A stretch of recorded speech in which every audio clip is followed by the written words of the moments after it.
Le 18 août 2016, Blandine Mercier, géologue de 41 ans, quitte son domicile de Grenoble pour une mission de recherche de routine dans les Alpes. Elle ne reviendra jamais. Pendant 6 ans, sa famille vivra dans l'incertitude la plus totale, sans la moindre trace de ce qui lui est arrivé. Puis en mai 2022, des ouvriers rénovant un vieux chalet abandonné dans la vallée de Chamonix font une découverte qui glacera le sang de tous ceux qui connaissaient cette affaire. Au fond d'une cheminée condamnée depuis des décennies, ils trouvent le sac à dos de Blandine. Mais ce qu'il contient révélera une vérité bien plus sombre que tout ce que sa famille aurait pu imaginer. Car parfois, la vérité sur un simple désappareillement peut dévoiler des secrets que certaines personnes sont prêtes à tuer pour protéger. Avant de continuer avec cette histoire perturbante, si vous appréciez les cas mystérieux réels comme celui-ci, abonnez-vous à la chaîne et activez les notifications pour ne manquer aucun nouveau cas. Maintenant, découvrons comment tout a commencé. Grenoble, cette ville de 260 000 habitants nichée au cœur des Alpes françaises, est depuis longtemps un centre de recherche scientifique reconnu internationalement.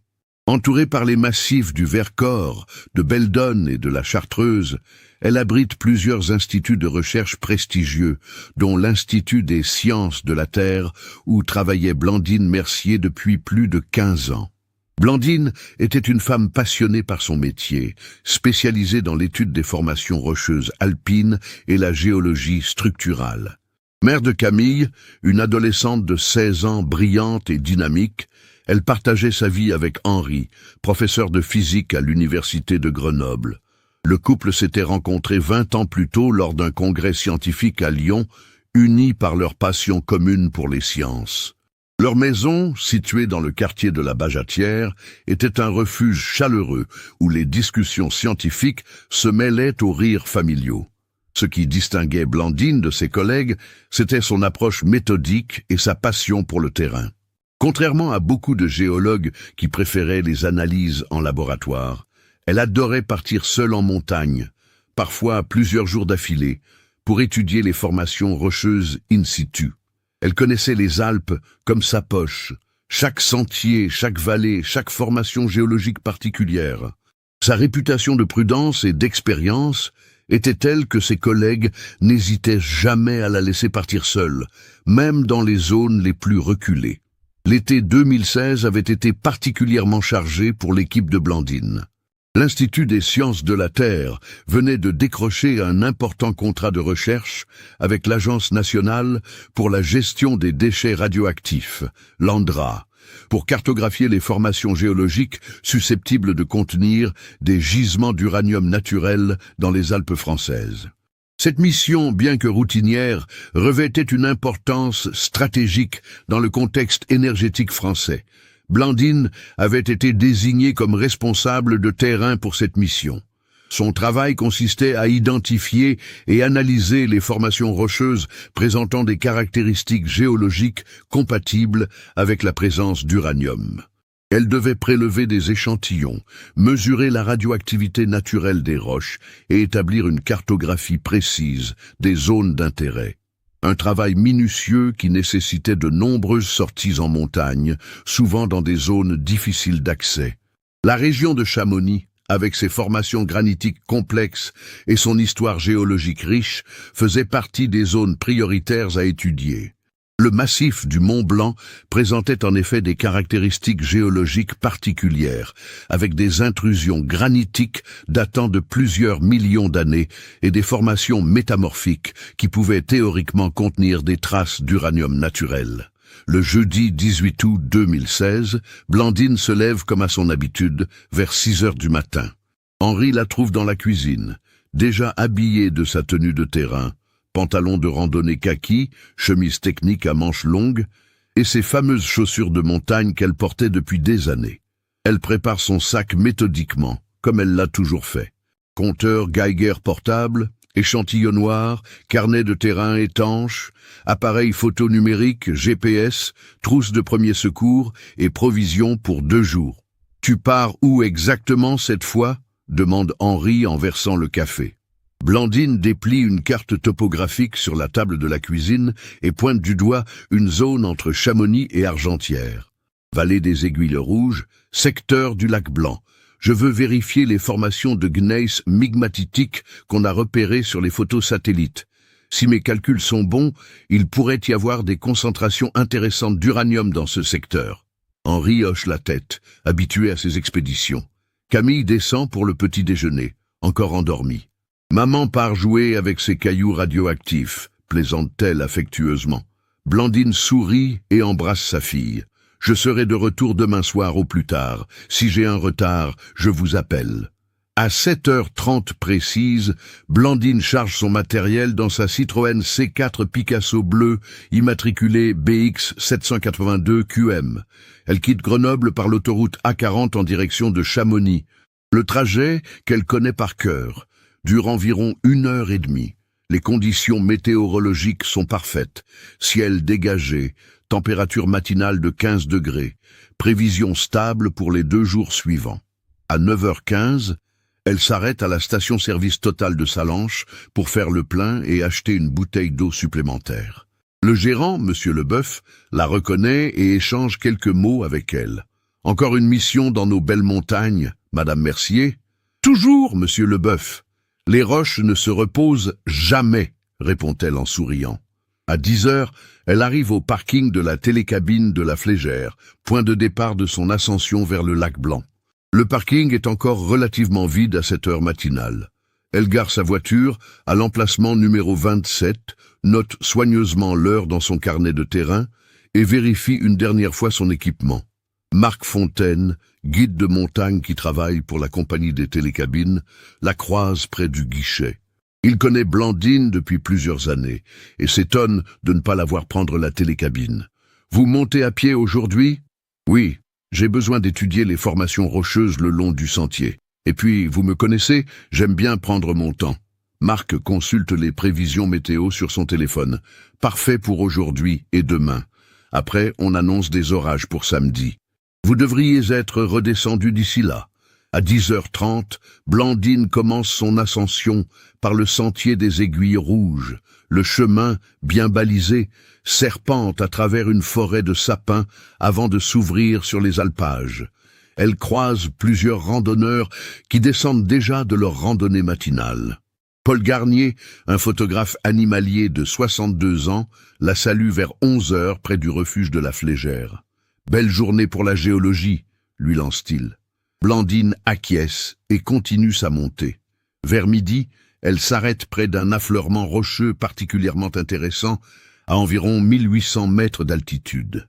Elle sort son compteur Geiger et note des mesures légèrement supérieures à la normale. Rien d'alarmant, mais suffisamment pour justifier des prélèvements.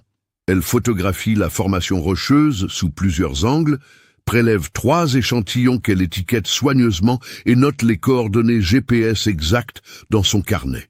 C'est la dernière fois que quelqu'un verra Blandine Mercier vivante. Sa dernière position connue avec certitude est exactement 45 degrés, 58 minutes et 12 secondes de latitude nord, 6 degrés, 54 minutes et 36 secondes de longitude est selon les données de son GPS qui sera retrouvé plus tard. Le vendredi soir, Henri s'inquiète de ne pas voir revenir Blandine. Il appelle plusieurs fois son téléphone portable, mais tombe directement sur la messagerie. À 22h, il contacte le PGHM, le peloton de gendarmerie de haute montagne de Chamonix.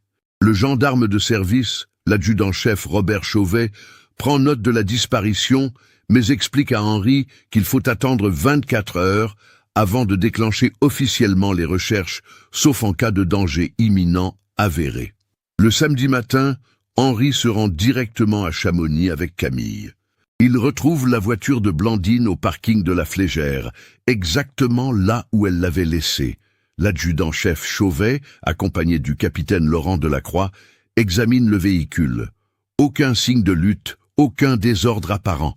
Les clés sont toujours dans le contact, conformément aux habitudes de Blandine, qui préférait les laisser là plutôt que de risquer de les perdre en montagne.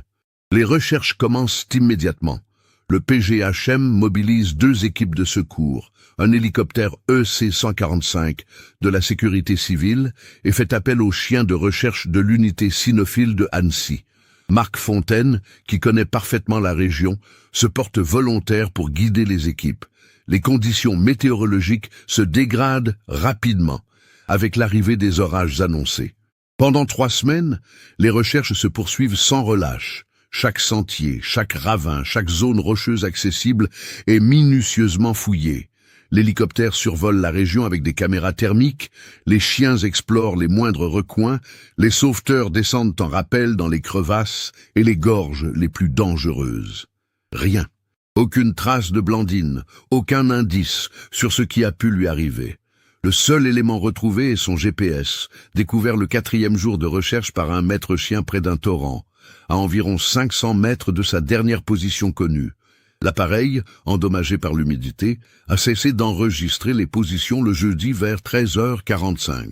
Les experts en informatique de la gendarmerie parviennent à extraire les dernières données. Blandine avait continué sa progression vers le lac Blanc après sa dernière position connue, mais l'appareil s'est arrêté brutalement, sans enregistrer de chute ou de mouvement anormal. Les mois qui suivent la disparition de Blandine transforment radicalement la vie de la famille Mercier. Henri, habituellement si rationnel dans son approche scientifique, se retrouve confronté à un vide qu'aucune équation ne peut combler. Il prend un congé sabbatique de l'université, incapable de se concentrer sur ses cours de physique quantique quand sa propre réalité s'est écroulée dans l'incertitude la plus totale. Camille, qui entrait alors en classe de première, voit ses résultats scolaires chuter drastiquement. Cette adolescente brillante, qui rêvait de suivre les traces scientifiques de ses parents, développe une phobie de la montagne et refuse catégoriquement les sorties scolaires en nature. Elle passe ses journées à scruter les forums de discussion sur Internet, espérant y trouver des témoignages de personnes qui auraient aperçu sa mère. La maison de la Bajatière, autrefois si vivante, devient un mausolée figé dans l'attente. Henri laisse la chambre de Blandine exactement dans l'état où elle l'a quittée ce matin d'août.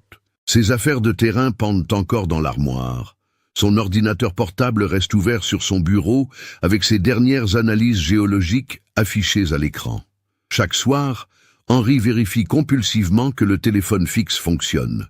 Au cas où Blandine appellerait, à l'Institut des sciences de la Terre, l'atmosphère change également.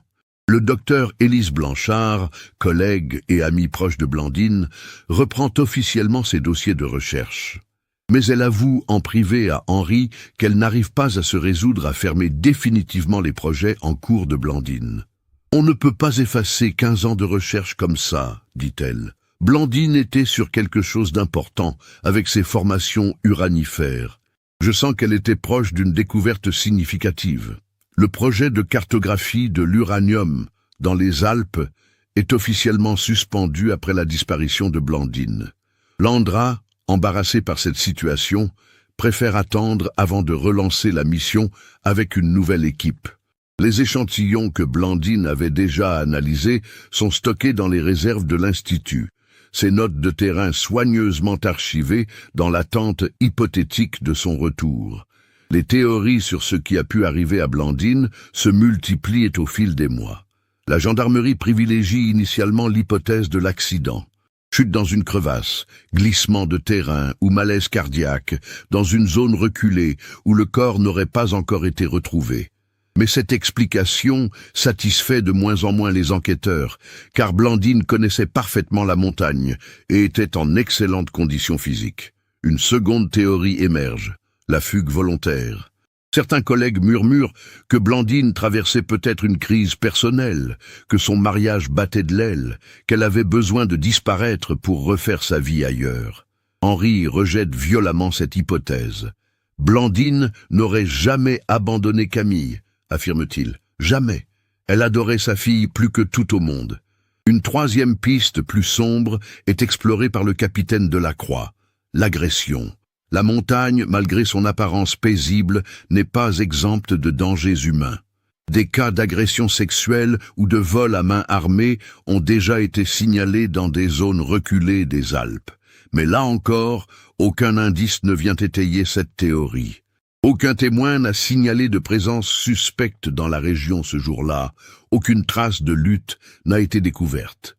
Au fil des saisons, la région de Chamonix retrouve progressivement son rythme normal. Les touristes affluent comme chaque année, les guides organisent leurs excursions, la vie continue. Mais pour ceux qui ont connu Blandine, son absence reste une plaie béante. Marc Fontaine raconte qu'il ne peut plus passer devant le parking de la Flégère sans penser à elle. C'était quelqu'un d'exceptionnel, dit-il. Passionnée, respectueuse de la montagne, prudente, ce qui lui est arrivé ne colle avec rien de ce que je connais.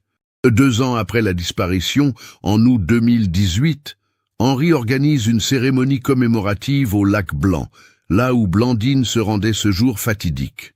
Une vingtaine de personnes font le déplacement. Collègues de l'Institut, amis de la famille, guides de montagne qu'il avait connus. Camille, maintenant âgée de 18 ans, prononce un discours émouvant. « Maman n'est pas morte pour nous. Elle est quelque part dans ces montagnes qu'elle aimait tant. Un jour, nous saurons ce qui s'est passé. » Pendant ce temps, l'enquête officielle piétine.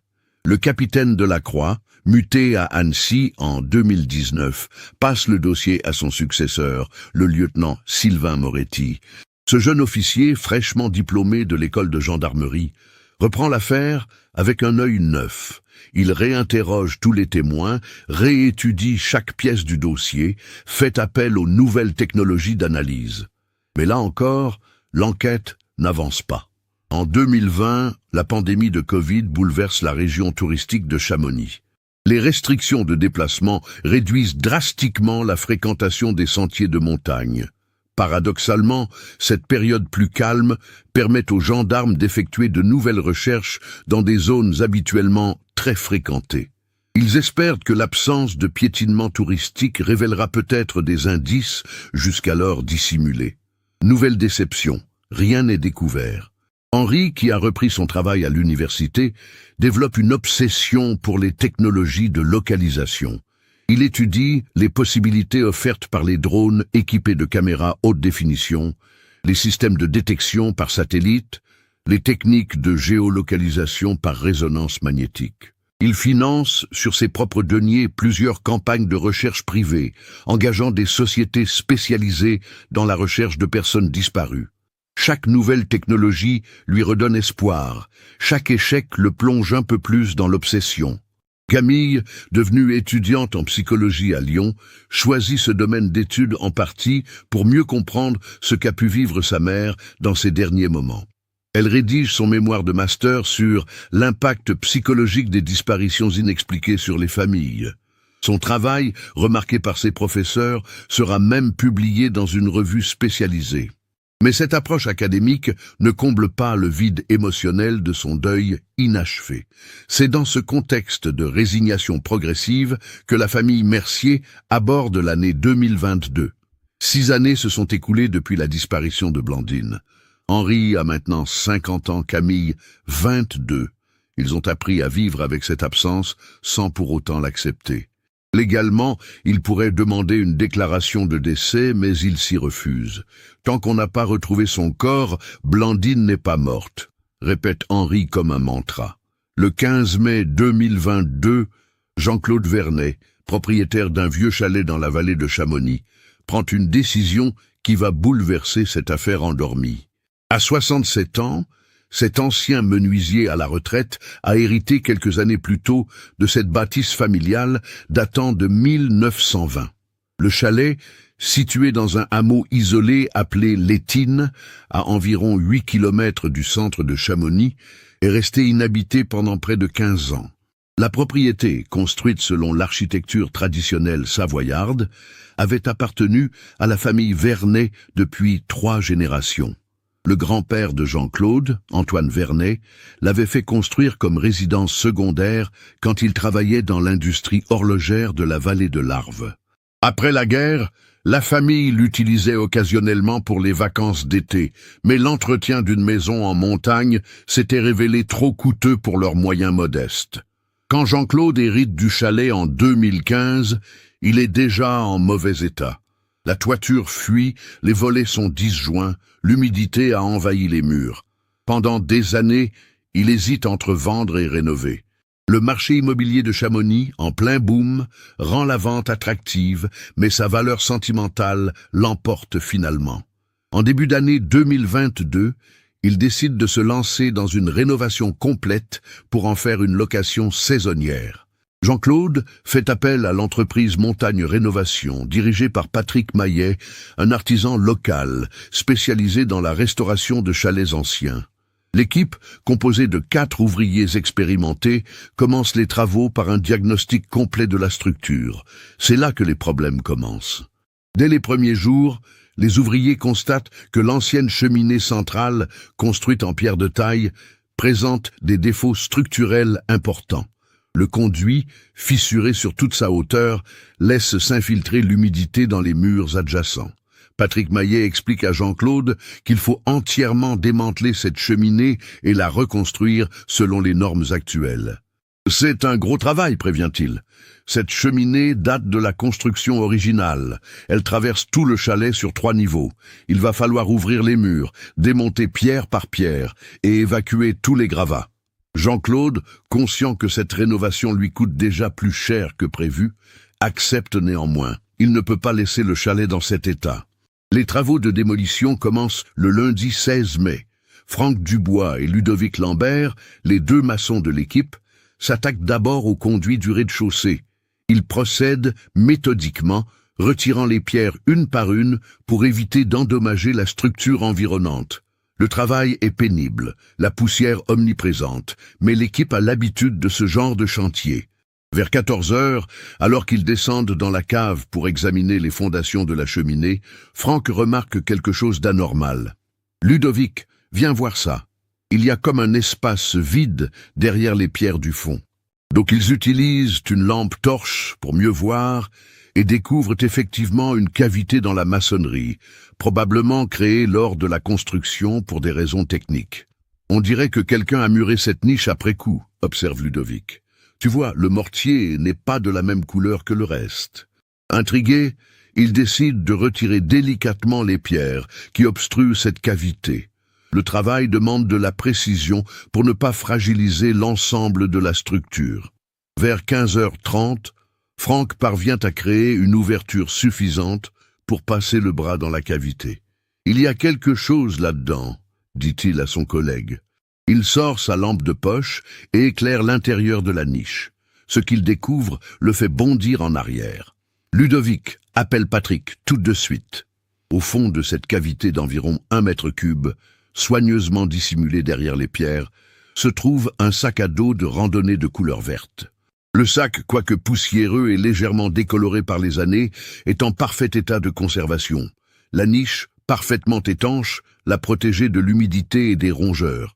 Patrick Maillet arrive immédiatement dans la cave. Face à cette découverte inattendue, il prend la décision de suspendre les travaux et d'appeler la gendarmerie. « On ne touche plus à rien », ordonne-t-il à ses ouvriers. Ça peut être important. À 16h, il téléphone à la brigade de gendarmerie de Chamonix. Le lieutenant Sylvain Moretti se rend sur place dans l'heure qui suit. Accompagné du maréchal des logis-chefs Alain Perrier, spécialiste de la police technique et scientifique, il sécurise immédiatement la zone. Avant même d'examiner le sac, une évidence s'impose. Cette dissimulation volontaire dans une cheminée évoque immédiatement l'affaire Blandine Mercier, toujours non résolue. La première observation troublante concerne l'état de conservation exceptionnel du sac. Contrairement à ce qu'on pourrait attendre d'un objet abandonné 6 ans en montagne, ce sac à dos ne présente aucune trace d'exposition aux intempéries, aux animaux ou à la végétation. Il a manifestement été placé dans cette cachette peu après la disparition de Blandine. Moretti photographie minutieusement la scène avant toute manipulation. La position du sac dans la niche, l'arrangement des pierres qui le dissimulaient, la nature du mortier utilisé pour sceller la cachette, tout est documenté selon les protocoles de la police scientifique. Une équipe de techniciens spécialisés est dépêchée depuis Annecy pour procéder aux analyses. L'ouverture du sac révèle un contenu qui glace le sang des enquêteurs. À l'intérieur, soigneusement rangé, il trouve le matériel professionnel de Blandine. Son compteur Geiger personnel, son carnet de terrain avec ses dernières notes, son appareil photo numérique et surtout une série d'échantillons de roches étiquetés avec une précision scientifique minutieuse. Ce qui frappe immédiatement Moretti, c'est l'organisation parfaite du contenu. Chaque objet est à sa place, comme si quelqu'un avait soigneusement reconstitué l'équipement de Blandine après sa disparition. Cette organisation contraste brutalement avec l'hypothèse d'un accident de montagne. Si Blandine était morte accidentellement, qui aurait pu récupérer son matériel et le dissimuler avec un tel soin? Le carnet de terrain, protégé dans une pochette étanche, contient les dernières observations de Blandine. Les pages couvrent les 3 jours précédant sa disparition, avec des notes techniques détaillées sur les formations rocheuses qu'elle étudiait.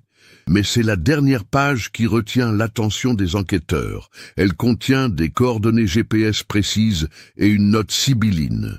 Concentration anormale, secteur nord-est. Vérifier origine. Contact JM urgent. L'appareil photo numérique, un canon EOS protégé dans un étui étanche, fonctionne encore parfaitement.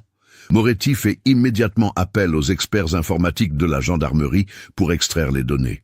Les dernières photos, datées du 18 août 2016, montrent des formations rocheuses avec des annotations manuscrites que Blandine avait l'habitude d'ajouter sur ses tirages. Une photo en particulier intrigue les enquêteurs. Elle montre un affleurement rocheux avec des traces de forage récents. Les échantillons de roches, conservés dans des tubes étiquetés, sont immédiatement envoyés pour analyse au laboratoire de géologie de l'École nationale supérieure des mines de Paris. Les résultats, obtenus 1 semaine plus tard, créent un véritable séisme dans l'enquête. Ces échantillons contiennent des concentrations d'uranium largement supérieures aux normes naturelles, avec des traces d'extraction industrielle récentes. Cette découverte change complètement la donne. Blandine n'était pas simplement partie en randonnée géologique de routine. Elle avait découvert quelque chose d'important, quelque chose qui justifiait qu'on la fasse disparaître et qu'on dissimule ses recherches. Moretti comprend qu'il ne s'agit plus d'une disparition mystérieuse, mais potentiellement d'un homicide lié à des enjeux économiques considérables. L'enquête prend alors une toute autre dimension. Moretti constitue une équipe d'investigation spécialisée, incluant des experts en géologie, des spécialistes des questions environnementales et des enquêteurs financiers. Le parquet d'Annecy ouvre officiellement une information judiciaire pour homicide volontaire, 6 ans après la disparition. La première piste explorée concerne l'identité des initiales JM, mentionnées dans le carnet de Blandine. Après vérification, il s'agit de Jacques Morel, ingénieur géologue travaillant pour une société privée de prospection minière basée à Genève, la Alpine Mining Consultants. Quand les enquêteurs tentent de le contacter, ils découvrent qu'il a quitté la Suisse en septembre 2016, soit 1 mois après la disparition de Blandine, sans laisser d'adresse. L'analyse des comptes bancaires de Morel révèle des mouvements de fonds suspects. Plusieurs virements importants reçus de sociétés offshore dans les semaines précédant et suivant la disparition de Blandine. Ces sociétés, immatriculées aux îles Caïmans et au Panama, sont liées à des groupes industriels spécialisés dans l'extraction de minerais stratégiques. Parallèlement, les enquêteurs découvrent que la zone où Blandine effectuait ses recherches fait l'objet d'un contentieux foncier complexe. Officiellement classée en zone de protection environnementale, elle fait néanmoins l'objet de demandes de concessions minières déposées par plusieurs sociétés depuis 2015. Ces demandes, bloquées par les autorités préfectorales, représentent des enjeux financiers de plusieurs centaines de millions d'euros. L'enquête révèle également l'existence d'un réseau clandestin d'extraction d'uranium dans les Alpes françaises. Utilisant de petites exploitations artisanales difficilement détectables, ce réseau alimenterait le marché noir international de l'uranium enrichi. Les quantités extraites, apparemment modestes, permettraient néanmoins de dégager des profits considérables grâce aux cours élevés de ce minerai stratégique.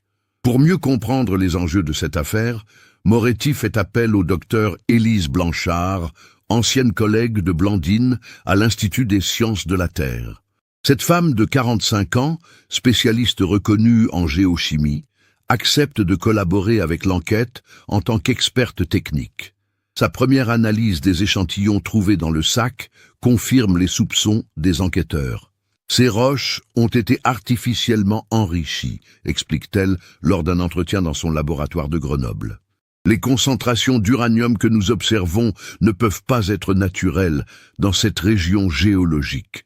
Quelqu'un a procédé à des injections de solutions uranifères dans la roche, probablement pour créer de faux gisements et justifier des concessions minières. Cette révélation ouvre une perspective terrifiante sur les motivations du crime.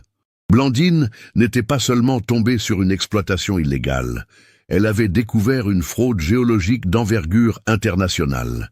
En falsifiant la composition géochimique des formations rocheuses alpines, des groupes criminels cherchaient à obtenir des concessions minières sur des terrains en réalité stériles, dans le but de détourner les subventions publiques et les investissements privés. L'enquête s'intensifie avec l'intervention de la Brigade nationale d'enquête sur les fraudes aux technologies avancées, une unité spécialisée de la gendarmerie nationale basée à Paris. Le colonel Marie-Christine Dufour, qui dirige cette unité, déplace son équipe à Chamonix pour coordonner les investigations. Son expérience des affaires de criminalité technologique et environnementale apporte un éclairage nouveau sur le dossier. Nous avons affaire à une organisation criminelle sophistiquée, analyse-t-elle lors d'une réunion avec l'équipe locale. Ces gens maîtrisent parfaitement les aspects techniques de la géologie, les procédures administratives de concessions minières et les circuits financiers internationaux. Ils ont les moyens de faire disparaître une personne qui menace leurs intérêts. Les investigations financières révèlent progressivement l'ampleur du réseau.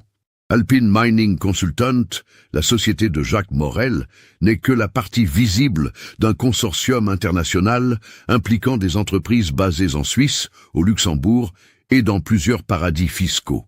Ce consortium a déposé depuis 2014 pas moins de 23 demandes de concessions minières dans les Alpes françaises, italiennes et suisses, représentant une surface totale de plus de 15 000 hectares. Le mode opératoire est toujours le même. Identification de zones géologiquement plausibles pour contenir de l'uranium, falsification discrète des échantillons de terrain, dépôt de demandes de concession accompagnées d'études géologiques truquées, puis recherche d'investisseurs privés et de subventions publiques pour financer l'exploitation. Une fois les fonds obtenus, les promoteurs font traîner les procédures d'autorisation pendant des années, empochant les avances sans jamais procéder à l'extraction réelle. Cette escroquerie, particulièrement lucrative dans le contexte énergétique européen où l'uranium représente un enjeu stratégique majeur, aurait généré, selon les premières estimations, plus de 200 millions d'euros de profits illégaux sur 3 ans.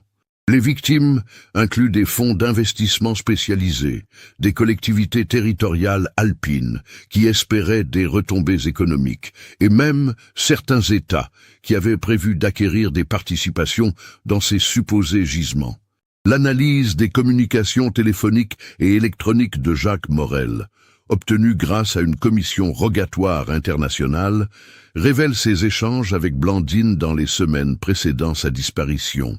Les messages montrent que la géologue avait rapidement identifié les anomalies dans les échantillons qu'on lui demandait d'analyser officieusement. Dans un courriel daté du 10 août 2016, soit 8 jours avant sa disparition, Blandine écrit à Morel. « Jacques, les concentrations que vous m'indiquez ne correspondent pas du tout à mes mesures de terrain. J'ai refait les analyses 3 fois. Soit vos instruments sont défaillants, soit quelqu'un a trafiqué ces échantillons. Nous devons nous voir rapidement pour clarifier cette situation. » La réponse de Morel, envoyée le lendemain, est beaucoup plus évasive. « Blandine, il peut y avoir plusieurs explications techniques à ces divergences. Ne tirons pas de conclusions hâtives. Je propose que nous discutions de vive voix de tout cela. Pouvez-vous me retrouver sur le terrain la semaine prochaine ? Je vous expliquerai certains aspects que je ne peux pas détailler par écrit. C'est vraisemblablement lors de ce rendez-vous sur le terrain que Blandine a été tuée. » Les enquêteurs reconstituent maintenant le scénario probable. Morel, ou des complices agissant pour son compte, ont donné rendez-vous à Blandine dans la zone qu'elle étudiait, sous prétexte de lui fournir des explications sur les anomalies détectées. Une fois sur place, réalisant qu'elle ne pouvait pas être convaincue de garder le silence, ils ont pris la décision de l'éliminer. Le choix de dissimuler son matériel dans le chalet d'Étine révèle une connaissance approfondie de la région. Cette propriété abandonnée, située dans un hameau isolé, constituait une cachette idéale pour faire disparaître les preuves. Les criminels espéraient probablement que le matériel ne serait jamais retrouvé, ou du moins pas avant plusieurs décennies, quand l'affaire serait prescrite et oubliée. L'expertise technique de la cheminée révèle d'autres détails troublants. L'analyse du mortier utilisé pour sceller la niche montre qu'il a été posé en septembre 2016, soit environ un mois après la disparition de Blandine. Cette information suggère que les criminels ont pris le temps de préparer soigneusement la dissimulation plutôt que d'agir dans l'urgence. De plus, des traces d'ADN non identifiées sont découvertes sur la surface intérieure du sac à dos. Ces prélèvements biologiques, parfaitement conservés grâce aux conditions de stockage exceptionnelles de la niche, sont immédiatement comparés aux fichiers nationaux d'identification génétique. Bien qu'aucune correspondance ne soit trouvée dans les bases de données françaises, les échantillons sont transmis à Interpol pour comparaison avec les fichiers internationaux. L'enquête de voisinage autour du chalet d'Étine révèle également des éléments intéressants. Madame Sylvie Favre, qui habite une ferme située à environ 800 mètres du chalet abandonné, se souvient d'avoir remarqué des véhicules inhabituels dans le secteur à l'automne 2016. Il y a eu plusieurs fois des voitures avec des plaques suisses qui montaient vers le vieux chalet des Vernets, raconte-t-elle. C'était bizarre parce que personne n'habitait là-bas à cette époque. Je me suis dit que c'était peut-être des acheteurs potentiels. Ces témoignages permettent aux enquêteurs de reconstituer partiellement les allées et venues des suspects dans la période suivant le crime. L'analyse des péages autoroutiers et des caméras de surveillance révèle effectivement le passage répété de véhicules immatriculés en Suisse sur l'autoroute reliant Genève à Chamonix entre septembre et novembre 2016. Pendant ce temps, l'impact psychologique de ces révélations sur la famille Mercier est considérable. Henri, qui avait fini par accepter l'hypothèse de l'accident de montagne, découvre avec horreur que sa femme a été assassinée pour avoir voulu faire son travail honnêtement. Blandine est morte parce qu'elle était intègre, confie-t-il au lieutenant Moretti. Elle n'aurait jamais accepté de fermer les yeux sur une fraude, même si on lui avait offert des millions. Camille, maintenant confrontée à la réalité du meurtre de sa mère, oscille entre colère et soulagement. Au moins, on sait maintenant qu'elle n'est pas partie volontairement, dit-elle. Maman s'est battue jusqu'au bout pour défendre ses valeurs. C'est exactement la femme que je connaissais. Cette révélation douloureuse lui permet paradoxalement de commencer un vrai travail de deuil, impossible tant que le mystère persistait. À l'Institut des sciences de la Terre, l'affaire fait l'effet d'une bombe. Le directeur, le professeur Antoine Leclerc, convoque une réunion exceptionnelle de tous les chercheurs pour faire le point sur les implications de cette découverte. Nous devons revoir tous nos protocoles de sécurité, annonce-t-il. Si des collègues peuvent être menacés pour avoir fait leur travail, nous devons prendre des mesures pour les protéger.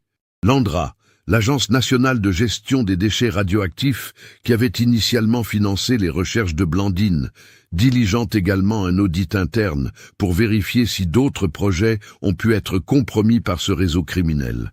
Les premières vérifications révèlent des anomalies similaires dans plusieurs études géologiques commandées à des consultants privés, suggérant que l'affaire Mercier n'est que la partie émergée d'un scandale beaucoup plus vaste. L'ANDRA, l'Agence nationale de gestion des déchets radioactifs, qui avait initialement financé les recherches de Blandine, diligente également un audit interne pour vérifier si d'autres projets ont pu être compromis par ce réseau criminel. Les premières vérifications révèlent des anomalies similaires dans plusieurs études géologiques commandées à des consultants privés, suggérant que l'affaire Mercier n'est que la partie émergée d'un scandale beaucoup plus vaste. Le tournant décisif de l'enquête survient le 12 septembre 2022, quand les services d'Interpol confirment une correspondance partielle d'ADN avec un suspect recherché internationalement. Il s'agit de Viktor Petrov, un ancien ingénieur nucléaire bulgare de 54 ans, connu des services de renseignement pour son implication dans plusieurs affaires de trafic de matières radioactives en Europe de l'Est. Cette identification permet aux enquêteurs français de reconstituer le profil des commanditaires du crime. Petrov, qui travaillait pour le compte d'organisations criminelles spécialisées dans le commerce illégal de minerais stratégiques, avait été recruté par le consortium Alpine Mining Consultants pour superviser les aspects techniques de leur fraude géologique. Son expertise en matière nucléaire lui permettait de falsifier les échantillons de manière suffisamment sophistiquée pour tromper les analyses de routine. La traque internationale de Petrov mobilise les services de police de 12 pays européens. Les enquêteurs découvrent qu'il a utilisé plusieurs identités falsifiées pour circuler librement en Europe occidentale depuis 2015. Ses compétences techniques et sa connaissance des procédures de sécurité nucléaire en faisaient un élément clé du réseau criminel. C'est finalement grâce à une opération coordonnée entre la police suisse et les autorités françaises que Petrov est interpellé le 28 septembre 2022 dans un hôtel de Zermatt où il se cachait sous une fausse identité autrichienne. Lors de son arrestation, les policiers découvrent dans sa chambre des documents compromettants, notamment des cartes détaillées des Alpes françaises annotées de sa main. Et surtout, un téléphone satellite contenant des photos de Blandine prises à son insu dans les jours précédant sa disparition. L'interrogatoire de Petrov, mené conjointement par les autorités suisses et françaises, révèle progressivement la mécanique du crime. Face aux preuves accumulées contre lui, l'ancien ingénieur nucléaire finit par avouer son implication dans l'assassinat de Blandine Mercier. Son témoignage, recueilli en présence de son avocat, reconstitue heure par heure les événements tragiques du 18 août 2016.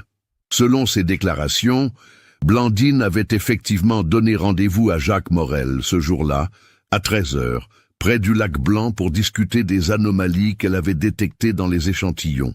Morel, accompagné de Petrov et d'un troisième complice jamais identifié, espérait initialement convaincre la géologue de se joindre à leur organisation moyennant une rémunération substantielle. « Nous pensions qu'elle accepterait de collaborer », déclare Petrov lors de son interrogatoire. Jacques Morel lui avait proposé 50 000 € pour modifier ses rapports d'analyse et valider nos échantillons falsifiés. Nous étions persuadés qu'elle céderait à la tentation financière, comme beaucoup d'autres experts avant elle. Mais Blandine refuse catégoriquement cette proposition. Plus grave encore, elle menace de signaler immédiatement leurs activités frauduleuses aux autorités compétentes. Elle nous a dit qu'elle allait tout révéler à Landra dès son retour à Grenoble, continue Petrov. Elle parlait de son devoir scientifique, de l'intégrité de la recherche. Morel a paniqué.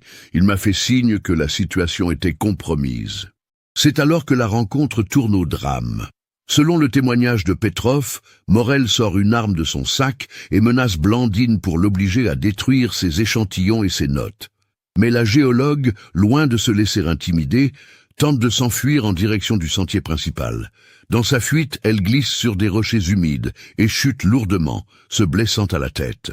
Elle était consciente mais blessée, raconte Petrov avec une émotion apparente. Nous aurions pu la secourir, appeler les secours. Mais Morel a dit que c'était trop risqué, qu'elle nous dénoncerait dès qu'elle serait soignée. Il a pris la décision de l'achever. Cette révélation, corroborée par les analyses médico-légales qui seront menées plus tard, confirme que Blandine a été assassinée de sang-froid après avoir survécu à sa chute accidentelle. Les criminels dissimulent ensuite le corps de Blandine dans une crevasse profonde, située dans un secteur particulièrement inaccessible du massif, à plus de 2 kilomètres de sa dernière position connue. Cette localisation explique pourquoi les recherches officielles n'ont jamais permis de retrouver ses restes, malgré l'ampleur des moyens déployés. Nous avons récupéré tout son matériel, explique Petrov. Morel voulait d'abord tout jeter dans un torrent, mais j'ai insisté pour garder les échantillons et les notes. C'étaient des preuves importantes de ce qu'elle avait découvert. Nous devions savoir exactement ce qu'elle savait et qui d'autres étaient au courant. Le choix du chalet des Tines comme cachette résulte d'une connaissance approfondie de la région par Morel, qui avait grandi dans la vallée de Chamonix avant de s'installer en Suisse. Jacques connaissait cette maison depuis son enfance, révèle Petrov. Il savait qu'elle était abandonnée et que personne ne viendrait fouiller là-dedans. Nous pensions que le matériel resterait caché pendant des décennies. Cette reconstitution des faits, aussi terrible soit-elle, apporte enfin des réponses aux questions qui hantaient la famille Mercier depuis 6 ans. Henri, informé des révélations de Petrov par le lieutenant Moretti, éprouve un mélange de soulagement et de rage. « Au moins, nous savons maintenant ce qui s'est passé », confie-t-il. Blandine s'est battue jusqu'au bout pour ses convictions. Elle est morte en héroïne. Parallèlement à ses aveux, les enquêteurs parviennent enfin à localiser Jacques Morel. Réfugié en Amérique du Sud depuis 2016, l'ancien géologue français vivait sous une fausse identité en Argentine, dans la région de Mendoza où il travaillait pour une compagnie minière locale. Son arrestation, obtenue grâce à une demande d'extradition internationale, intervient le 15 octobre 2022. Le retour de Morel en France, sous haute surveillance policière, constitue un moment crucial pour l'enquête. Contrairement à Petrov, qui avait fini par avouer sous le poids des preuves, Morel maintient d'abord sa version des faits, niant toute implication dans l'assassinat de Blandine. Il prétend avoir quitté la France pour des raisons professionnelles, sans rapport avec cette affaire. Mais les preuves accumulées contre lui sont accablantes. Outre le témoignage détaillé de Petrov, les enquêteurs ont reconstitué ses mouvements bancaires, ses communications téléphoniques et même ses déplacements géographiques grâce aux données de géolocalisation de son téléphone portable. Face à ces éléments irréfutables, Morel finit par craquer lors de son 3e interrogatoire. « J'ai paniqué », avoue-t-il finalement. Blandine menaçait de faire capoter un projet qui représentait des années de travail et des millions d'euros d'investissement. Je n'avais pas l'intention de la tuer, je voulais juste l'effrayer. Mais quand elle est tombée et qu'elle s'est blessée, j'ai eu peur qu'elle nous dénonce. J'ai perdu la tête. Cette confession permet aux enquêteurs de compléter leur reconstitution des faits. Morel confirme l'emplacement approximatif où le corps de Blandine a été dissimulé, information cruciale pour organiser de nouvelles recherches. Il révèle également l'identité du 3e complice. Antonio Reyes, un ancien militaire espagnol recruté pour les aspects logistiques de l'opération. Grâce aux indications fournies par Morel et Petrov, une nouvelle campagne de recherche est organisée en novembre 2022 dans le secteur qu'ils ont désigné. Cette opération, coordonnée par le PGHM de Chamonix, avec l'appui d'une équipe spécialisée de l'Institut de recherche criminelle de la Gendarmerie nationale, mobilise des moyens techniques de pointe. Drones équipés de caméras haute résolution, détecteurs métalliques ultrasensibles et même des chiens spécialement entraînés pour la recherche de restes humains anciens. Le 23 novembre, après 5 jours de recherches intensives dans des conditions météorologiques difficiles, l'équipe cynophile localise enfin les restes de Blandine Mercier. Le corps, préservé par le froid et l'altitude, est découvert au fond d'une crevasse de 15 mètres de profondeur, dans un secteur particulièrement reculé du massif des Aiguilles Rouges, exactement là où les assassins l'avaient dissimulé 6 ans plus tôt. Cette découverte, aussi douloureuse soit-elle pour la famille, marque la fin d'une longue attente. Henri et Camille peuvent enfin organiser des obsèques dignes de Blandine et commencer véritablement leur travail de deuil. La cérémonie, qui se déroule le 2 décembre 2022 en l'église Saint-Bernard de Grenoble, rassemble plus de 300 personnes, familles, collègues, amis, mais aussi de nombreux anonymes touchés par cette histoire tragique. L'expertise médico-légale confirme les déclarations des accusés. Blandine est effectivement décédée des suites d'un traumatisme crânien compatible avec une chute suivie d'un coup violent porté volontairement.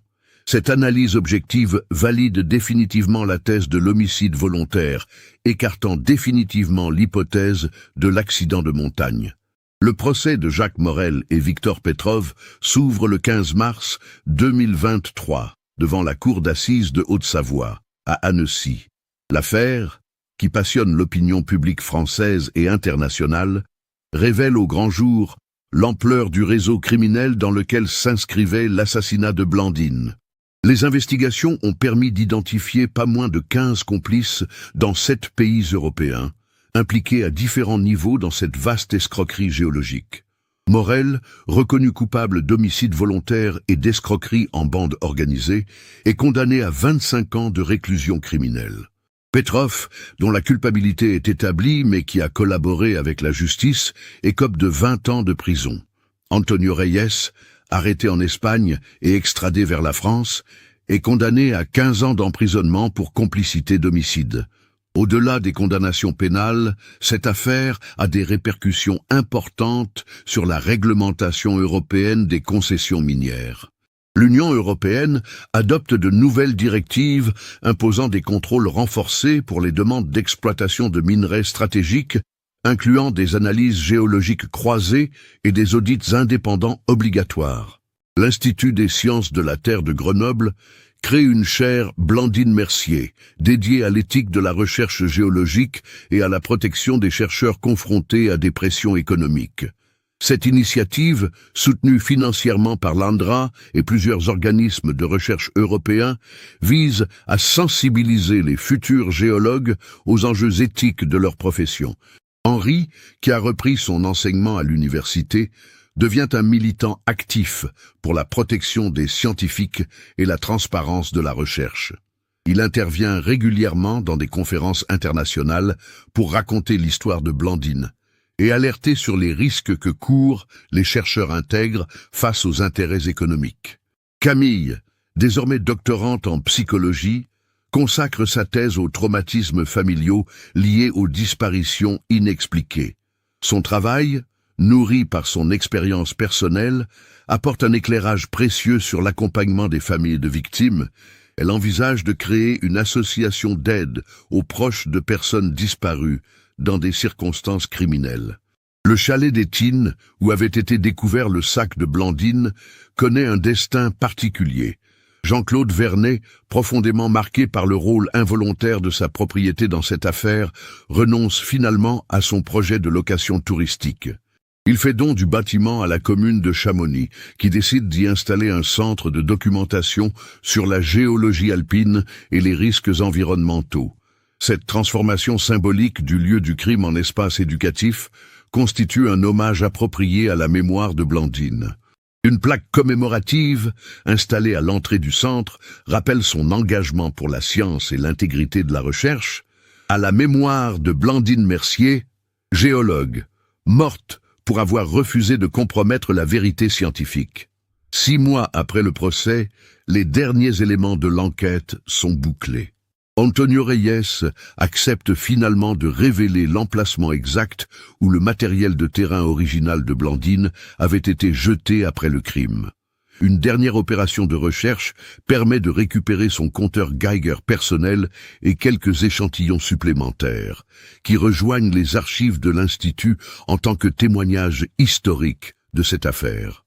L'analyse finale de ces derniers échantillons révèle que Blandine était effectivement sur le point de faire une découverte scientifique majeure au moment de sa mort.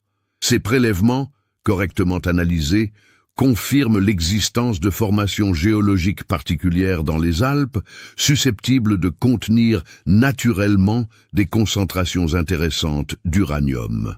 Cette découverte posthume, publiée dans la revue European Journal of Geology sous le nom de formation uranifère alpine, les dernières recherches de Blandine Mercier, constitue un hommage scientifique à son travail interrompu.